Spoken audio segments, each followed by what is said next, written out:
Matériaux pour la réalisation du porte-empreinte dans la prothétique conjointe et adjointe. Matériaux d'empreinte, classification et propriétés. Matériaux d'empreinte élastique, propriétés et indications. Hydrocolloïdes réversibles et irréversibles. L'empreinte. L'empreinte égale la reproduction négative de tous les détails de champ prothétique sur laquelle est produit le modèle dans le laboratoire du technologie dentaire. 3. Conditions techniques pour l'empreinte. Un matériau d'empreinte avec des propriétés appropriées. Un porte-empreinte. Une méthode d'empreinte appropriée à la situation clinique. 4. Quelle que soit la technique d'empreinte employée, certains impératifs sont communs aux matériaux et à leur manipulation. 5. Les porte-empreintes. 6. Le porte-empreinte doit être rigide et retentif. Sa rigidité est indispensable pour le soutien de la pâte d'empreinte afin d'éviter toute déformation. Il faut donc utiliser des porte-empreintes métalliques en se méfiant d'œils aluminium dont la rigidité n'est pas compatible avec les exigences requises.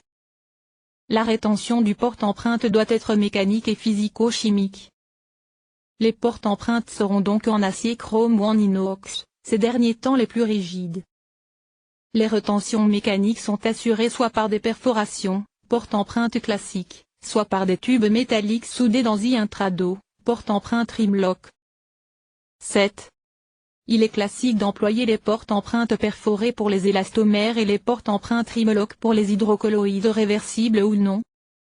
La rétention peut être augmentée par le sablage de un trado de ces porte-empreintes. Afin d'éviter toute perte de temps inutile, il est recommandé de faire sabler la série de porte-empreintes au laboratoire de prothèse. Un adhésif doit parfaire la rétention qui devient alors physico-chimique. 8. Afin de contrôler la régularité du retrait, espacement du porte-empreinte avec la zone à enregistrer doit être le plus régulier possible. Pour respecter cet impératif, il est souvent indispensable de façonner à la pince les parois du porte-empreinte.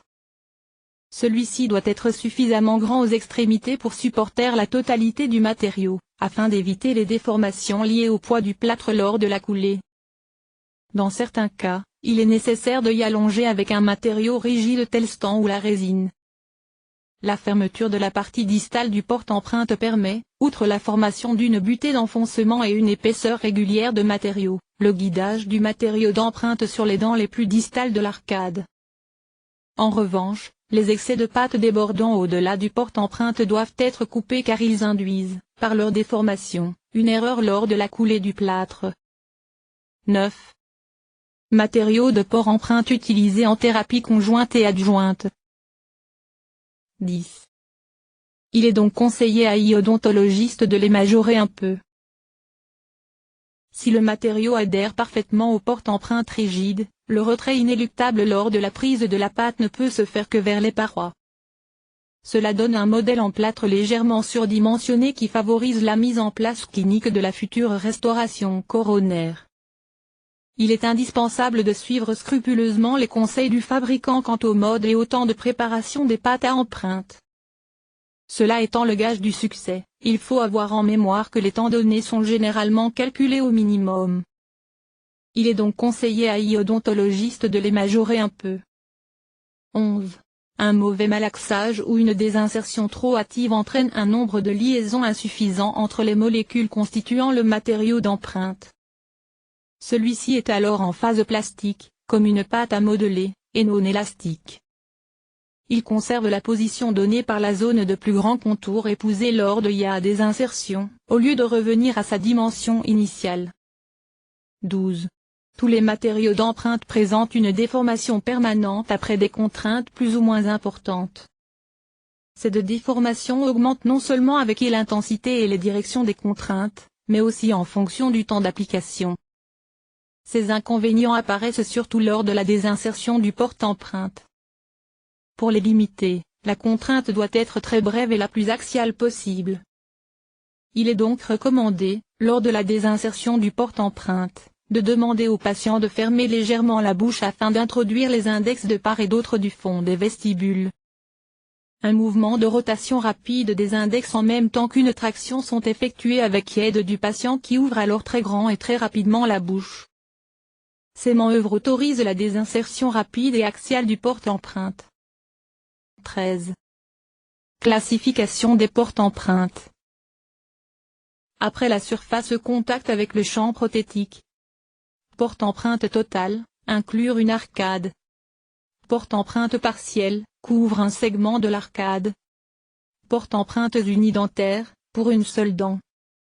Porte-empreinte spéciale avec système de refroidissement, bimaxillaire total ou de hémi-arcade. 2. Après le matériau utilisé pour sa réalisation. Classification des porte-empreintes. 2. Après le matériau utilisé pour sa réalisation. Métallique, faite par l'industrie, de différentes tailles, sont en acier inoxydable, en laiton chromé ou en aluminium recouvert de résine époxy. Non métallique, fait sur des modèles basés sur les empreintes préliminaires, moins sont des matériaux thermoplastiques, plaques de base, les résines acryliques auto-barre-oblique thermopolymérisées, résine diacrylique composite photopolymérisable, polyester et copolyester, résine polycarbonate. 3. Après le degré de fidélité. Classification des porte-empreintes. 3. Après le degré de fidélité. Port-empreinte standard, métallique ou en plastique. Port-empreinte standard individualisé. Port-empreintes individuelles.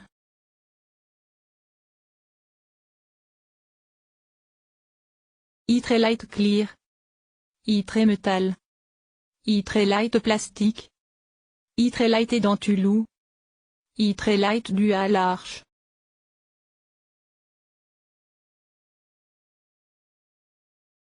Le matériau pour la réalisation du PE.I.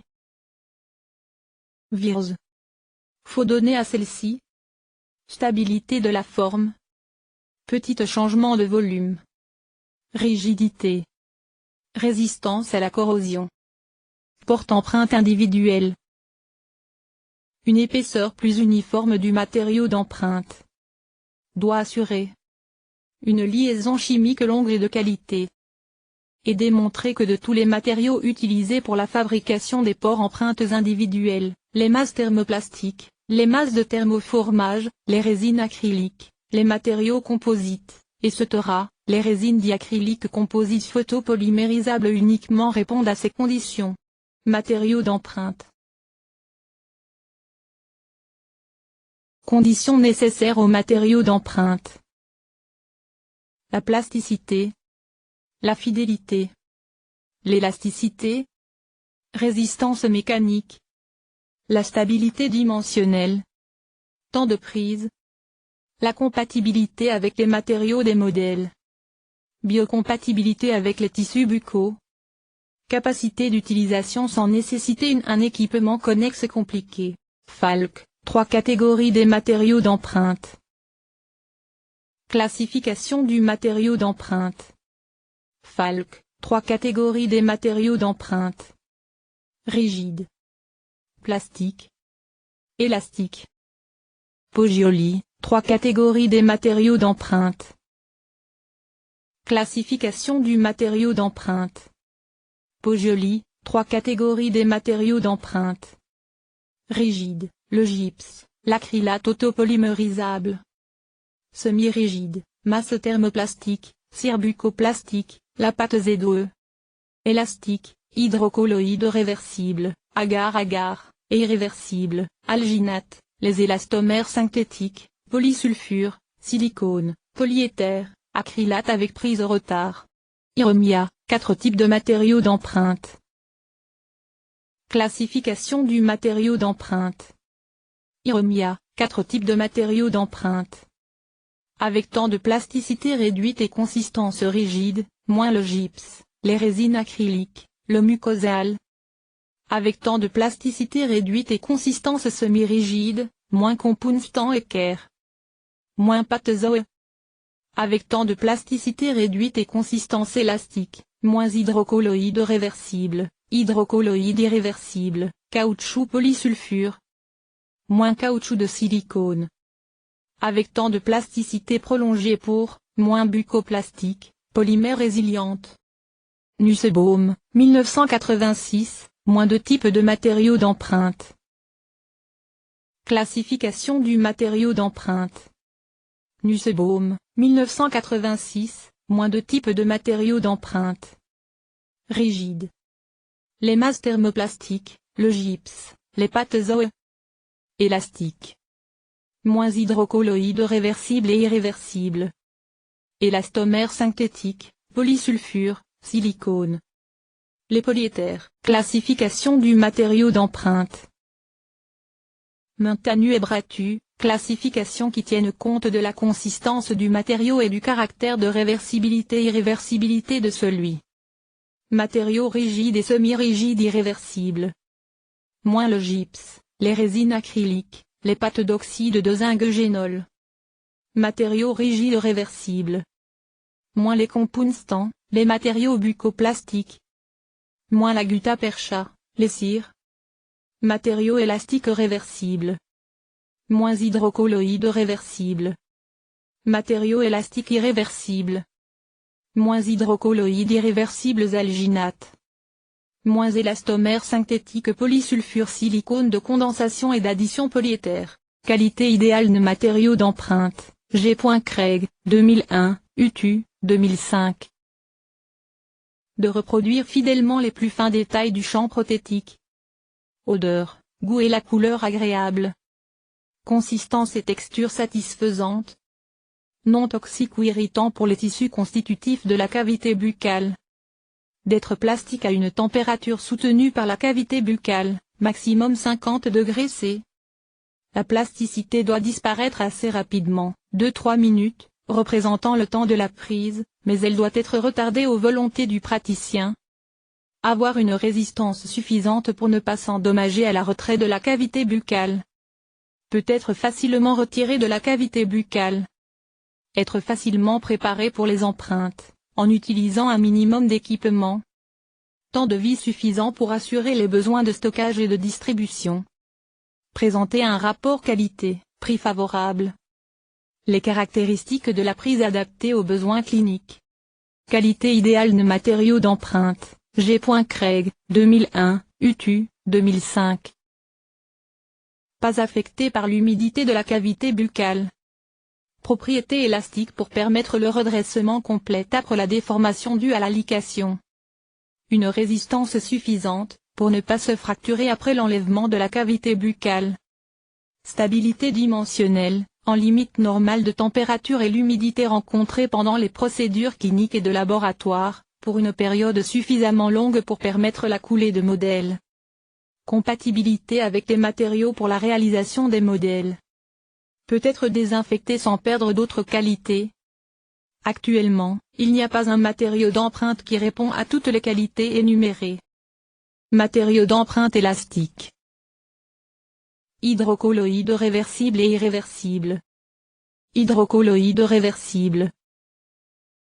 Le terme hydrocolloïde signifie que ces matériaux forment en combinaison avec l'eau des solutions colloïdales sous forme de gel.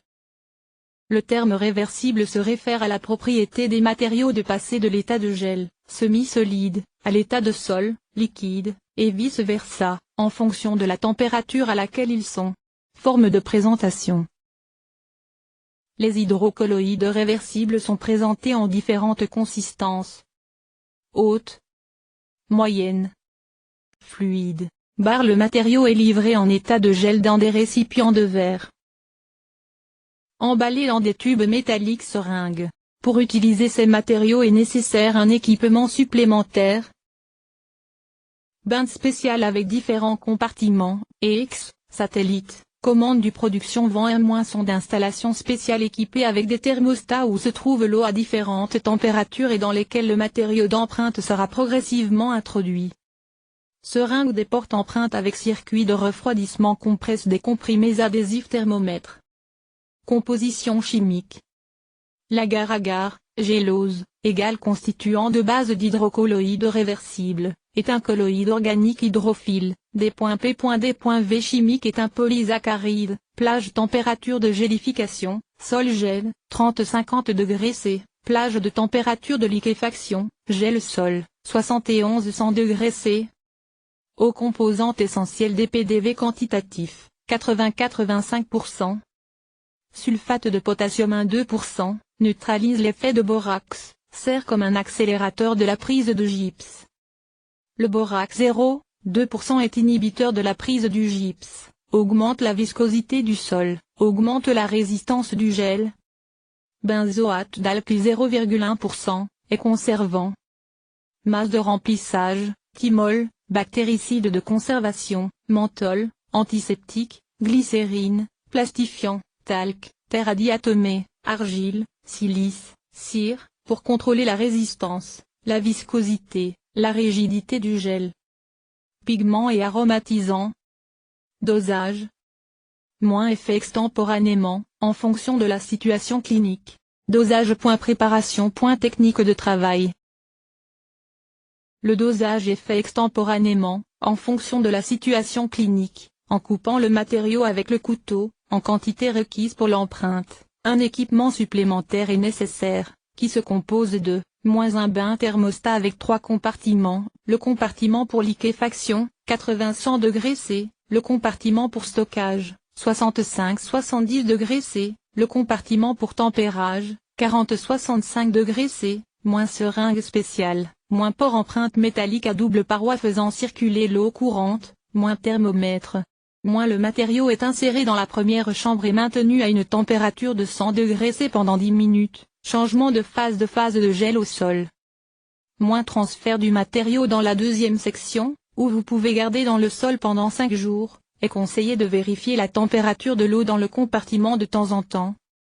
La quantité nécessaire de matériau est exprimée dans le porte-empreinte avec système de refroidissement et soumis dans le troisième compartiment pour 3-7 minutes pour que le matériau atteigne une température proche de celle de la bouche, supprimer un mince couche de matériau, qui était en contact direct avec l'eau, et insérer le port empreinte sur le champ prothétique, connecter le système de refroidissement au circuit d'eau courante, pendant 5 minutes, la température de l'eau ne doit pas être inférieure à 13 oC. Sinon, il y a un gélifiant rapidement avec la harition de contrainte dans l'intérieur du matériau et les effets de distorsion de l'empreinte. Enlever l'empreinte de champ prothétique par un mouvement fait rapide, ferme, dans l'axe des dents, puis nettoyer et enlever l'excès d'eau. Il est recommandé de réaliser immédiatement le modèle coulé en plâtre dur ou extra dur dû à la sensibilité du matériau au phénomène de synérèse ou gonflement. S'il n'est pas immédiatement possible de couler le modèle, nous recommandons de garder l'empreinte dans un environnement avec 100% d'humidité, lingette humide,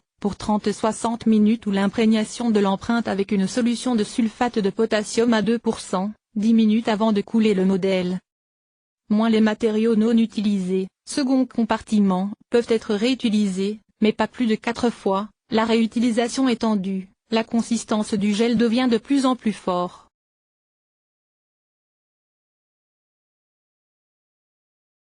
Indication, les empreintes pour les microprothèses type 1 les empreintes pour les couronnes, après la formation précédente du sulcus gingival, les empreintes pour les iothèses, les empreintes duplicates pour obtenir les modèles duplicates. Contre-indication, lorsque le sulcus gingival ne peut pas se préparer, préparation sous forme en knif, forme des empreintes avec des marges très minces. Patient présentant macroglossie ou la mobilité excessive de la langue. Hydrocolloïdes diversibles. Sont connus comme alginates, sont matériaux élastiques irréversibles, sont largement utilisés dans les prothèses dentaires, ils semblent être les plus utilisés matériaux d'empreinte préliminaire chez les patients partiellement ou total édentés. Hydrocolloïdes diversibles. Classification. Après le type de gélification, type I, avec gélification rapide type I, la gélification normale. Après l'utilisation, classe A, pour les empreintes pour obtenir les prothèses unidentaires, couronne, etc., classe B, pour les empreintes d'arcade ou de hémi-arcade. Classe C, pour obtenir les modèles d'études et les ports empreintes individuelles. Présentation. Le matériel est présenté sous forme de poudre à mélanger avec le liquide, eau distillée, pour obtenir un gel alginique. La poudre est emballée dans, des récipients en plastique métal étanche, sac de plastique feuille métallique prémesurée. Les produits commerciaux, Ipin, Spofa Dental, Ipine Premium, Spofadental, Septalgin, Septodon, Xantalgin, Bayer, Alginoplast, Bayer, Palga, Esp, Amprex, Esp, Algamepre, Astar Romania, Orthoprinte, Zermac, Hydrogum, Zermac, Phase, Zermac.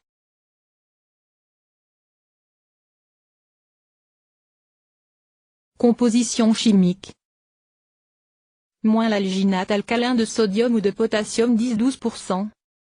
Moins sel métallique, sulfate de calcium 10-12%. Moins inhibiteur de gélification, phosphate trisodique 1-2%. Moins fluorure, silicofluorure, des sodium, 1,52%. Moins masse de remplissage, terre de diatomée, 74-78%, du talcocarbonate de magnésium. Moins poudre de silicate, glycol, composé quaternaire d'ammonium. Moins indicateur de couleur. Moins couleur, rouge, pistache, bleu, et aromatique. Dosage. En conformité avec les instructions du fabricant et les cylindres et les cuillères qui accompagnent les emballages, en cas des hydrocolloïdes de type I, avec gélification normale, la proportion idéale est de 15 g poudre /50 cm 3 d'eau à 21 degrés C. Écart de plus de 10% de ce rapport modifie le temps de la prise, les qualités du matériau, la résistance et la flexibilité. Pour une utilisation facile sont utilisés les sacs de poudre prémesurés. Préparation. Moins mélange de la poudre avec de l'eau, peut être fait de deux façons. Préparation manuelle. Matériaux, bol large en caoutchouc plus spatule en métal en plastique. Avant d'utiliser, vous secouez récipient contenant la poudre, pour son homogénéisation. Les deux composants doivent être dosés correctement et appliqués dans un bol en caoutchouc et on les mélange. Initial, les mouvements sont modérés pour humecter la poudre. Plus tard, les mouvements sont vigoureux, énergiques et rapides, pressant le matériau sur les parois du récipient avec une spatule jusqu'à le mélange change de couleur, devenant plus foncé que la couleur originale de la poudre. Le mélange manuel est réalisé jusqu'à l'obtenir d'une pâte visqueuse plastique, qui ne se détache pas de spatule. Le temps de mélange est, moins 1 minute, eau alginate de type I avec sortie normale, moins 30-45 secondes, eau alginate de type I, à prise rapide, le temps de travail est, moins 4 minutes, pour les hydrocolloïdes de type I avec prise normale, moins 1,20 à 2 minutes, pour les hydrocolloïdes de type I, à prise rapide. Préparation mécanique, nécessite l'utilisation de dispositifs mécaniques spéciaux et des matériaux prémesurés. Avantage de la méthode mécanique, éviter l'incorporation des inclusions d'air dans le mélange. Air dans le mélange.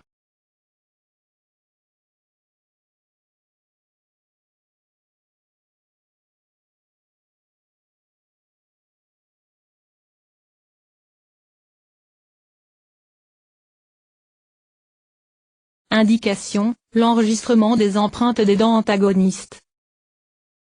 L'enregistrement des empreintes préliminaires des champs prothétiques et dentés partielles ou totales.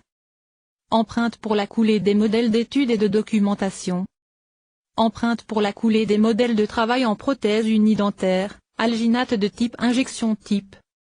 Empreintes pour faire les modèles dupliqués. Empreinte pour la coulée des modèles de travail en orthodontie. Empreinte hydroalginique dans la technologie de prothèse fixe. Technique de travail. L'alginate préparé s'aliquera dans la porte-empreinte, d'arrière en avant. La quantité de matériau sera moins dans le dos, en évitant le réflexe de vomissement. Vous pouvez utiliser, moins porte-empreinte standard en plastique perforé, porte-empreinte standard en métal sans perforation, sur les bords duquel s'aliquera bande adhésive colle. Pour la rétention, moins porte-empreintes individuelles, chez le porte-empreinte individuel en résine acrylique s'appliqueront au pinceau, sur la surface interne, chloroforme et des fils de laine. Pour la rétention, le matériau est modélisé avec des doigts mouillés pendant que le patient fait rincer la bouche avec de l'eau. Le porte-empreinte avec le matériau est appliqué sur le champ prothétique, d'arrière en avant, et maintenu en place solidement sous pression uniforme jusqu'à la prise de matériau. Après l'initiation de la gélification, l'empreinte reste dans la cavité buccale pendant 2-3 minutes afin d'améliorer les propriétés du matériau. L'enlèvement de l'empreinte est effectué par l'arrêt de la fermeture marginale, enlever les lèvres et les joues avec les doigts, suivi par un ferme mouvement dans un seul axe. Le nettoyage de l'empreinte, élimination des traces de sang et de salive, lavage, Désinfection, la coulée de modèle est recommandée immédiatement, si pas possible, l'empreinte sera conservée dans l'atmosphère 100% d'humidité, par exemple, lingette humide, maximum 1 heure le démoulage de l'empreinte, après 30-50 minutes, pour éviter l'absorption d'eau dans le modèle en gypse. Conseil pratique. Doivent être respectées les doses indiquées par le fabricant. Après l'utilisation, la poudre sera hermétiquement fermée et stockée dans un endroit sec, 20-22 degrés C. Le temps de mélange ne doit pas dépasser 1 minute. Pour les empreintes seront utilisées des porte-empreintes avec système de rétention. Le modèle doit être coulé en 15-30 minutes après l'enregistrement de l'empreinte. Les empreintes enregistrées avec du matériau alginique sont conservées dans un environnement humide, lingette humide, hydrophore, non pas dans l'eau. Le conditionnement de l'empreinte avant la coulée de modèle, nettoyage, désinfection, traitement de l'empreinte.